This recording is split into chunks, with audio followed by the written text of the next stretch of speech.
So here was a big project. It started out as a playpen for Piper when she first came here after Kathy came back from Arizona in March. She brought a dog, Piper the cattle dog, and she was just a puppy then, so Kathy asked me if I would make a enclosed yard for her, and I did. We called it Piper's Play Yard. I made some fence pieces, just barely enough to keep her from jumping out, but she wasn't a jumper, she's a runner.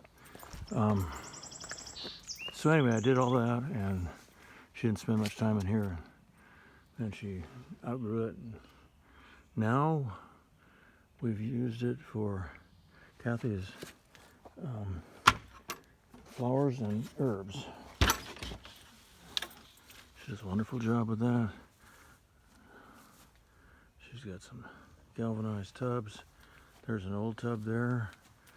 There's what I picked tonight, a bunch of herbs and some cooking things like basil and parsley. What I've got in here also is a couple of nice big Japanese eggplant. They're sprouting blooms and buds everywhere, so I might get a lot of those, hopefully, as long as it doesn't get cold and wet. Oh, cold, speaking of cold and wet, this plant loves that. Not too cold, but wet, fine. This is the beautiful lettuce I'm growing this year. It's just fantastic.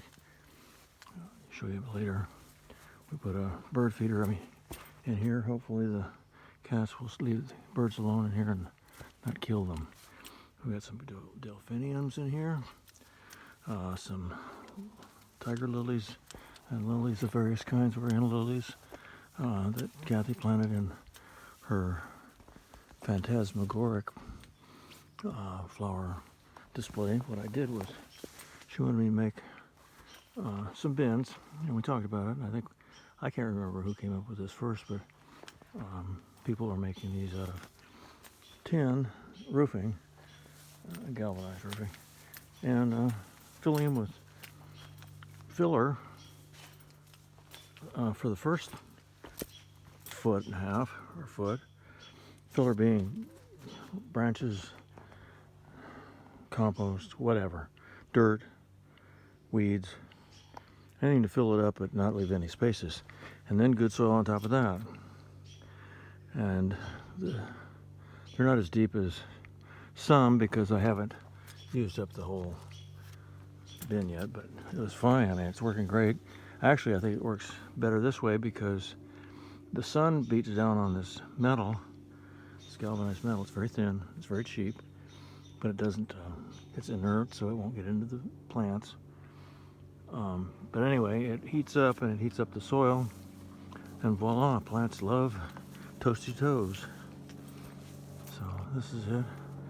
We planted delphiniums at either end, which are going to be magnificent, and the other flowers here. This is a bed of raspberries that I transplanted. It'll take till next year till they really produce heavily. The next year's canes are down below, getting bigger every day, and there's sweet peas back there that are going to grow up in the fence. It's going to be beautiful. Kathy's got it really set out. This is her work mostly, except for the bins. And then here's another set of bins that I built. These are just cull lumber from Home Depot. Cull, I don't know why, maybe I had a split in it, something, but I made them into untreated wood bins filled with transplanted in the family a long time raspberries, and some nice big strawberries at the bottom.